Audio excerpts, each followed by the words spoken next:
With the COVID pandemic going on, right now can feel pretty scary and uncertain for a lot of people.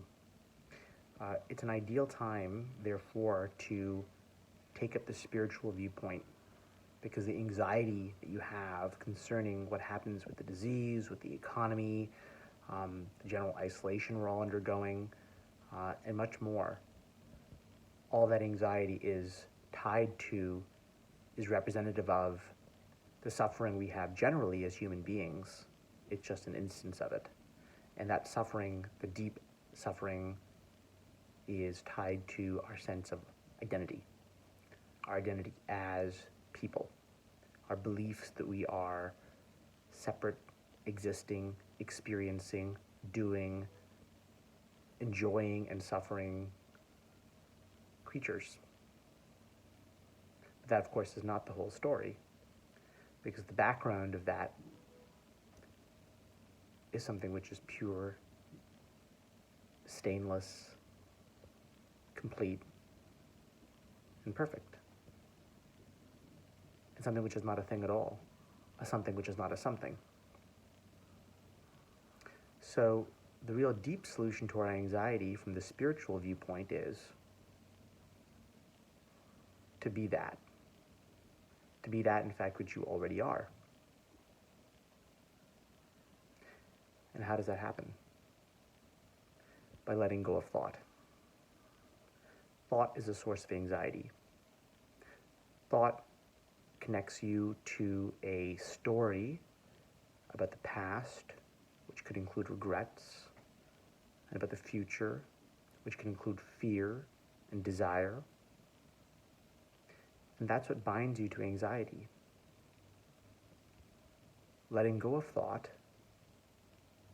you reside in your natural, anxiety-free state of being. A state which is not a state at all, actually, because states come and go. The anxiety-free state is actually constant. The belief that it is not constant is in fact a lie.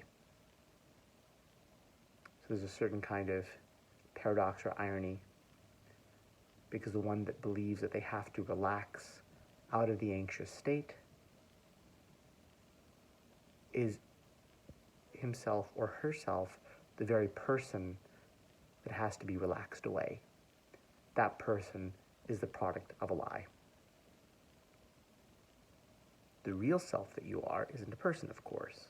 It is that anxiety-free, perfect, complete state which is not a state. The state which you can come to simply by letting go of thought. It doesn't have to be suppressed or stopped. You can simply open your mental hands and let go, and allow whatever happens to happen. No need to watch it or pay any attention to it, pay any heed. Just let it happen as it does, and simply be. Effortlessly, letting go of all effort. And it may be worth clarifying that when you do that, what results is not a normal kind of bliss or happiness. That is, it's not the kind of happiness or bliss that you get when you eat a slice of chocolate cake, although that can be pretty great. And there is some relationship, but it is a bliss that feels more like absence. Absence to the world, absence to thought. Absence to the world and to thought is presence to the self. In the Bhagavad Gita, it's said that to the awakened one, what is day to others is night, and what is night to others is day. What does that mean? It means that to the world, the awakened one is essentially asleep. That's to the normal way of thinking about things, to the normal way of identifying with the usual individual separate self. The awakened one is asleep. Whereas to the true way of being, which is pure bliss, pure peace, to that the awakened one is awake. Whereas the so-called unawakened have it the other way around. Of course, in truth, there are no unawakened people. That itself is only an unawakened point of view. So there's always a little paradox, always a little recursivity in this.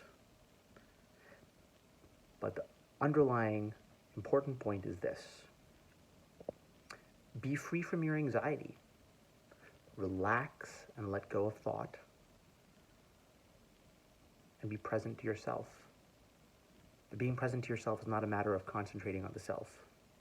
Being present to yourself simply relaxing away the preoccupation with thought, regret, desire, fear, memory, anticipation, longing, all those kinds of things.